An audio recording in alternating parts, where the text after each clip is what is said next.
Bienvenue chers élèves, cours à distance, deuxième année du baccalauréat, sciences, mathématiques A et B, année scolaire 2022-2023. Chapitre 13, calcul de probabilité. Exercice corrigé, partie 1. Exercice 1, session de rattrapage 2014. 2 points. On considère 3 urnes U, V et W. L'urne W contient une boule noire et 2 boules blanches. Et chacune des 2 urnes U et V contient 2 boules noires et 2 boules blanches. On considère l'expérience suivante. On tire une boule de l'urne W. Si la boule tirée est blanche, on la met dans l'urne U, puis on tire simultanément de l'urne U 2 boules.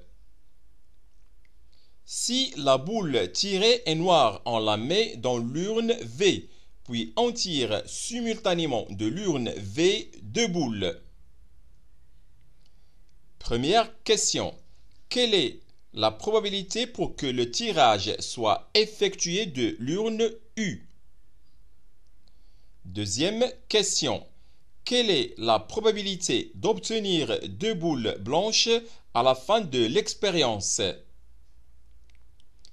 Troisièmement, soit grand X, la variable aléatoire égale au nombre de boules blanches obtenues à la fin de l'expérience.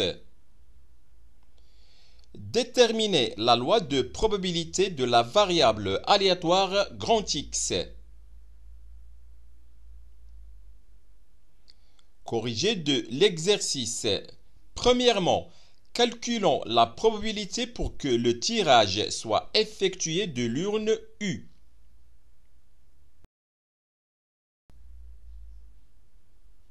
L'urne W contient 3 boules indiscernables au toucher, une boule noire et 2 boules blanches. La probabilité est uniforme, on est dans le cas d'équiprobabilité.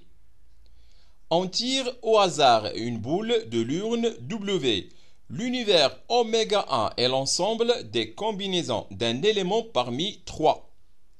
Le nombre de cas possibles est cardinal de ω1 égale combinaison de 1 parmi 3, soit cardinal de ω1 égale 3.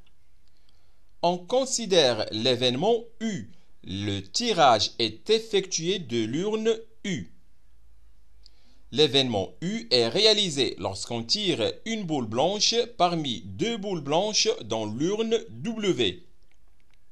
Le nombre de cas favorables à la réalisation de l'événement U est cardinal de U égale combinaison de 1 parmi 2, soit cardinal de U égale 2. Donc, la probabilité de l'événement U est P de U égale cardinal de U sur cardinal de ω1 égale 2 tiers.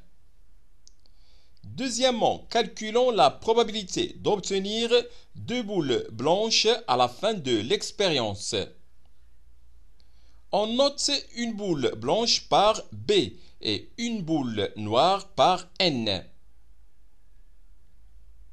On résume l'expérience aléatoire de cet exercice dans l'arbre de possibilités suivant.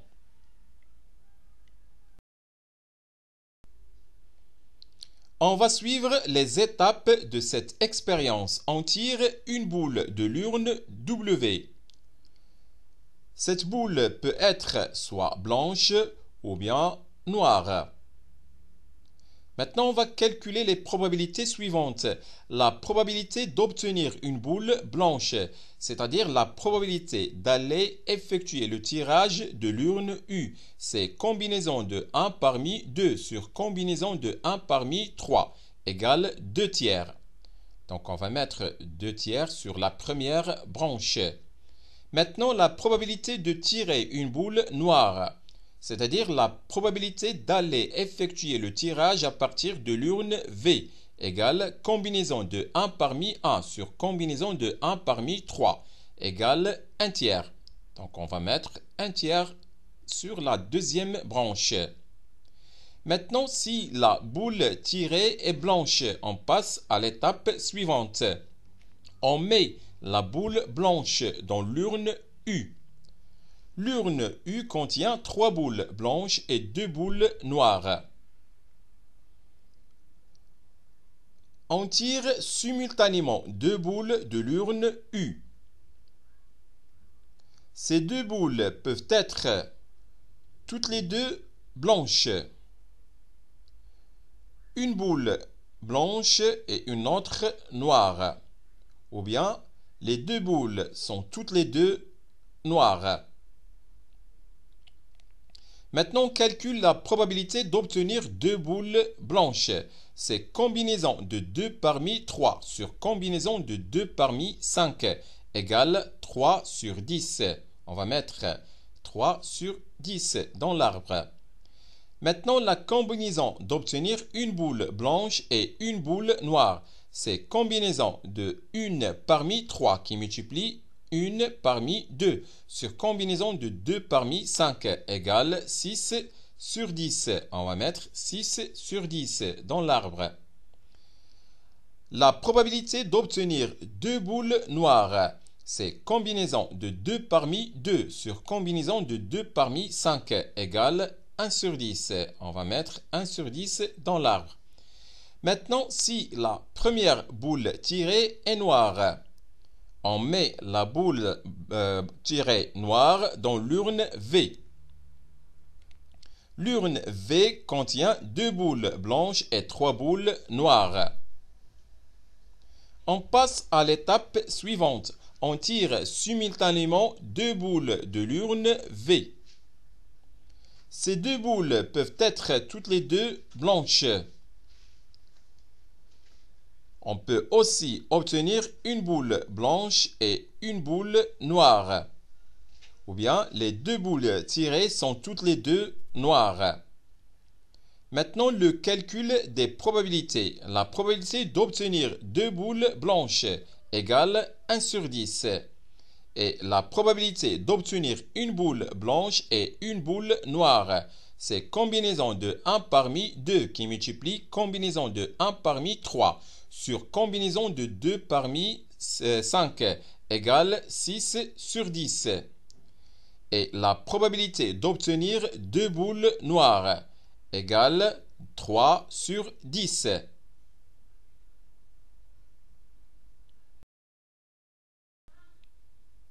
Soit E, l'événement obtenir 2 boules blanches à la fin de l'expérience. Donc, à partir de l'arbre de possibilités, on a les 2 trajets suivants. Donc, soit tirer une boule blanche de l'urne W et ensuite tirer 2 boules blanches de l'urne U. La probabilité de tirer une boule blanche de l'urne W égale 2 tiers et la probabilité de tirer 2 boules blanches de l'urne U égale 3 sur 10. Donc la probabilité de cet événement est P de U inter E égale 2 tiers qui multiplie 3 sur 10. Deuxième trajet, on peut tirer une boule noire de l'urne W et ensuite on tire 2 boules blanches de l'urne V. La probabilité d'obtenir une boule noire de l'urne W est égale à 1 tiers et la probabilité de tirer 2 boules blanches de l'urne V égale 1 sur 10. Donc là, on calcule P de V inter E égale 1 tiers qui multiplie 1 sur 10. La probabilité de l'événement E est P de E égale P de U inter E plus P de V inter E égale 2 tiers qui multiplie 3 sur 10 plus 1 tiers qui multiplie 1 sur 10 égale 7 sur 30. Donc, la probabilité d'obtenir 2 boules blanches à la fin de l'expérience est P de E égale 7 sur 30. Troisièmement, soit grand X, la variable aléatoire égale au nombre de boules blanches obtenues à la fin de l'expérience. Déterminons la loi de probabilité de la variable aléatoire grand X, soit oméga l'univers des possibilités.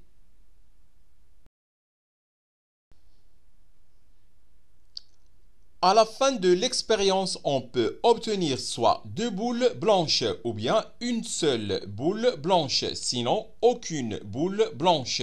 Donc, les valeurs prises par la variable aléatoire grand X sont 0, 1, 2. Autrement dit, x oméga égale l'ensemble 0, 1, 2. Calculons la probabilité de chacune des valeurs prises par grand X. L'événement grand X égale 0 et obtenir deux boules noires à la fin de l'expérience. Donc, premier trajet, on tire une boule blanche de l'urne W. Ensuite, on tire deux boules noires de l'urne U. Donc, les probabilités correspondantes sont 2 tiers, 1 sur 10. Donc, pour cet événement, la probabilité est 2 tiers qui multiplie 1 sur 10. On tire une boule noire de l'urne W. Et ensuite, on tire deux boules noires de l'urne V. Les probabilités correspondantes sont 1 tiers et 3 dixièmes. Donc, la probabilité de cet événement, c'est 1 tiers qui multiplie 3 dixièmes. On a P de grand X égale 0 égale 2 tiers qui multiplie 1 sur 10 plus 1 tiers qui multiplie 3 sur 10 égale 5 sur 30. L'événement grand X égale 1 et obtenir une boule blanche et une autre noire à la fin de l'expérience. Donc les trajets à suivre, tirer une boule blanche de l'urne W. Ensuite, tirer une boule blanche et une boule noire de l'urne U. Les probabilités correspondantes 2 tiers et 6 sur 10. Donc, dans ce cas, la probabilité, c'est 2 tiers qui multiplie 6 sur 10. Sinon, on tire une boule noire de l'urne W. Puis, on tire une boule blanche et une autre noire de l'urne V. Les probabilités correspondantes sont 1 tiers et 6 sur 10. Donc, dans ce cas, la probabilité, c'est 1 tiers qui multiplie 6 sur 10.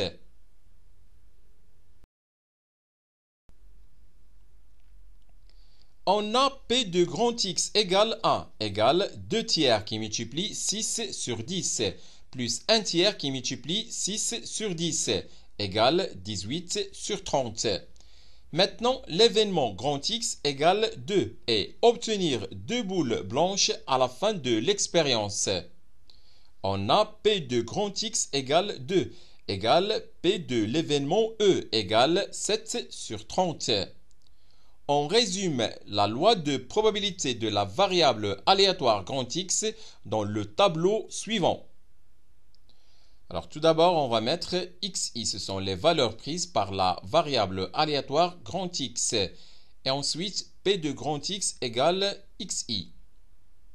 Maintenant, pour la valeur 0, P de grand X égale 0 égale 5 sur 30. Pour la valeur 1, P de grand X égale 1 égale 18 sur 30. Pour la valeur 2, la probabilité de x égale 2 égale 7 sur 30. Une dernière vérification, on va additionner toutes ces probabilités. 5 sur 30 plus 18 sur 30 plus 7 sur 30 et qui nous donne toujours la valeur 1.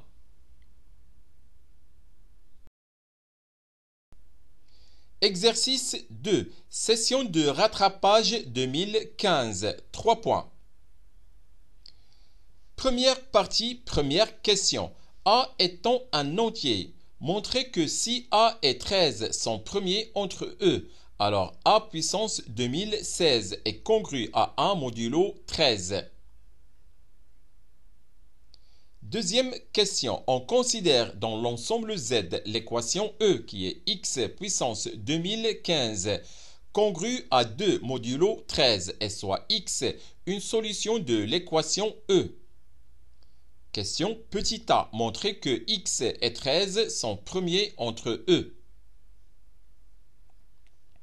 Question B. Montrer que x est congru à 7 modulo 13.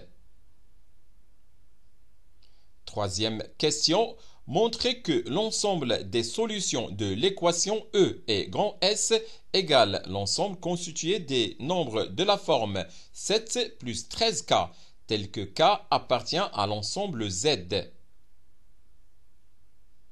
Deuxième partie. Une urne contient 50 boules portant les numéros de 1 à 50. Les boules sont indiscernables au toucher. Premièrement, on tire au hasard une boule de l'urne.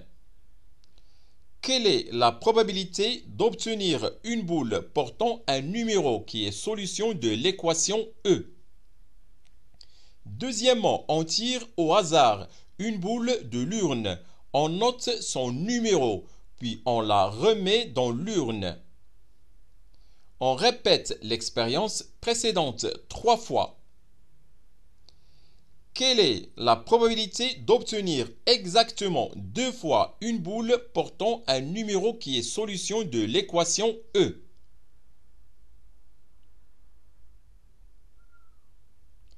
Corrigé de l'exercice.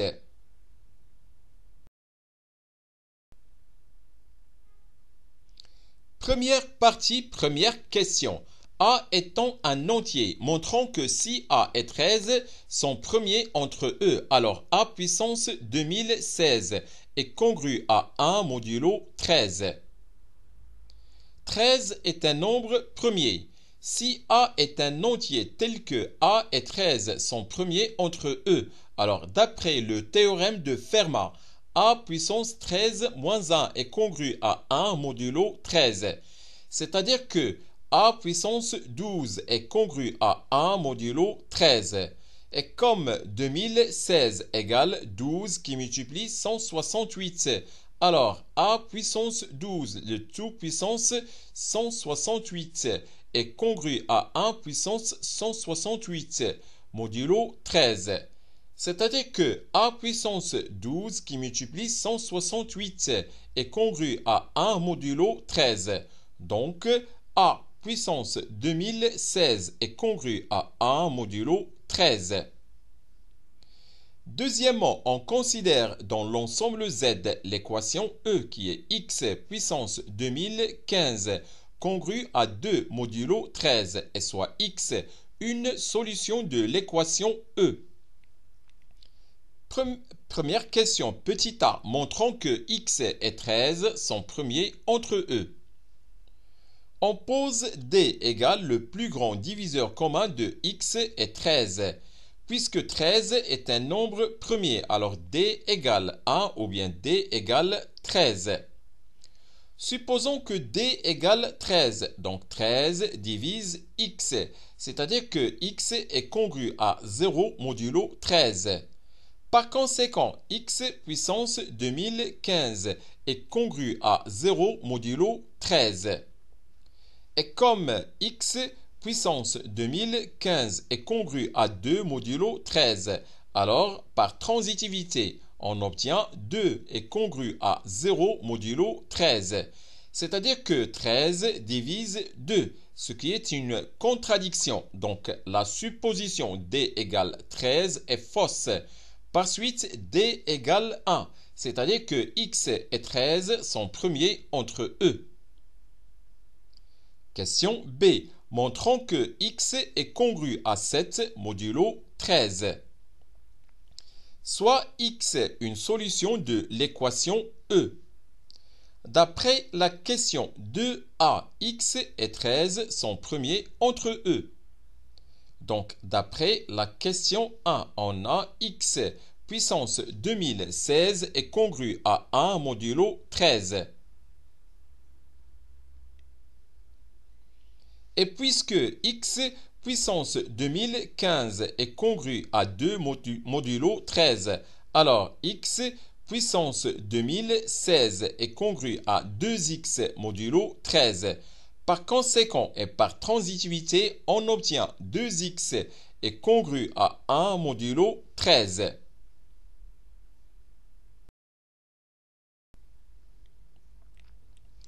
Or, 14 est congru à 1 modulo 13. Donc, 2x est congru à 14 modulo 13. Par suite, 2 facteurs de x moins 7 est congru à 0 modulo 13. Donc, 13 divise 2 facteurs de x moins 7. Et puisque 13 ne divise pas 2, alors d'après le théorème de Gauss, 13 divise x moins 7. Par conséquent, x est congru à 7 modulo 13. Troisièmement, montrons que l'ensemble des solutions de l'équation E est grand S, constitué des nombres entiers de la forme 7 plus 13k, tel que k appartenant à l'ensemble Z. D'après la question 2b, si x est une solution de l'équation E, alors x est congru à 7 modulo 13. C'est-à-dire que x s'écrit de la forme 7 plus 13k, où k appartenant à l'ensemble Z. Réciproquement, si x est congru à 7 modulo 13, alors x puissance 2015 est congru à 7 puissance 2015 modulo 13. On a 7 est congru à 7 modulo 13. 7 carré est congru à 49 modulo 13, soit 7 carré est congru à 10 modulo 13, car 49 égale 10 plus 3 qui multiplie 13. Par suite, 7 carré qui multiplie 7 est congru à 10 qui multiplie 7 modulo 13. C'est-à-dire que 7 puissance 3 est congru à 70 modulo 13, soit 7 puissance 3 est congru à 5 modulo 13, car 70 égale 5 plus 5 qui multiplie 13. Par suite, 7 puissance 3, le tout carré, est congru à 5 carré modulo 13. C'est-à-dire que 7 puissance 6 est congru à 25 modulo 13, soit 7 puissance 6 est congru à moins 1 modulo 13, car 25 égale moins 1 plus 2 qui multiplie 13.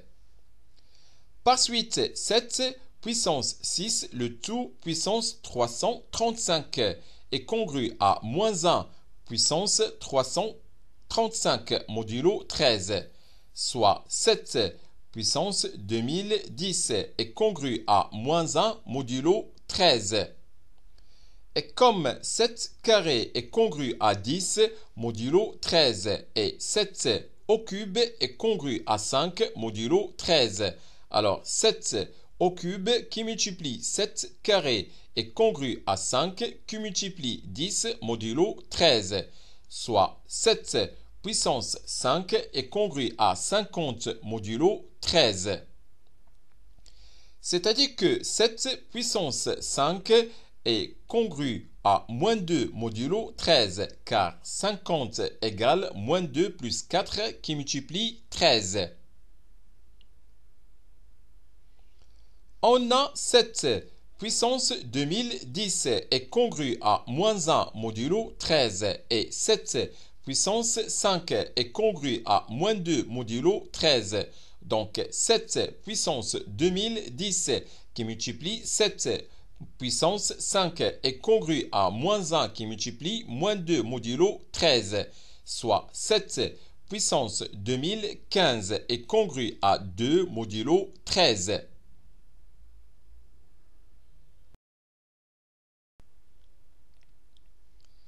Puisque x puissance 2015 est congru à 7 puissance 2015 modulo 13 et 7 puissance 2015 est congru à 2 modulo 13. Donc par transitivité, on a x puissance 2015 est congru à 2 modulo 13.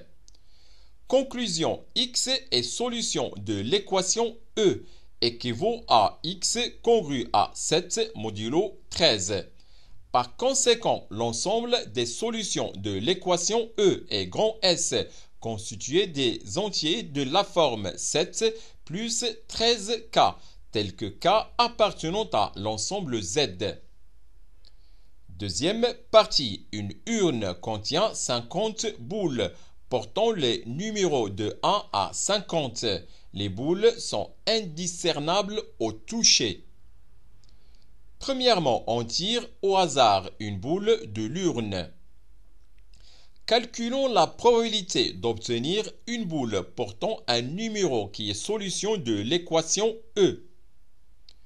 L'urne contient 50 boules indiscernables au toucher. La probabilité est uniforme, on est dans le cas d'équiprobabilité. On tire au hasard une boule de l'urne. L'univers oméga est l'ensemble des combinaisons d'un élément parmi 50. Le nombre de possibilités est cardinal de oméga égale combinaison de 1 parmi 50, soit cardinal de oméga égale 50.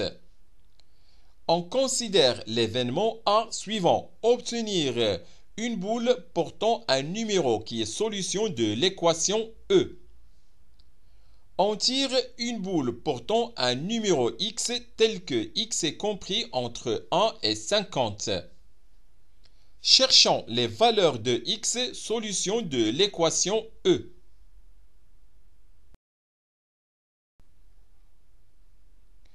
On a x appartenant à S et x est compris entre 1 et 50, équivaut à x égale 7 plus 13k, k appartenant à l'ensemble Z et x est compris entre 1 et 50, équivaut à x égale 7 plus 13k, k appartenant à l'ensemble Z et 7 plus 13k est compris entre 1 et 50.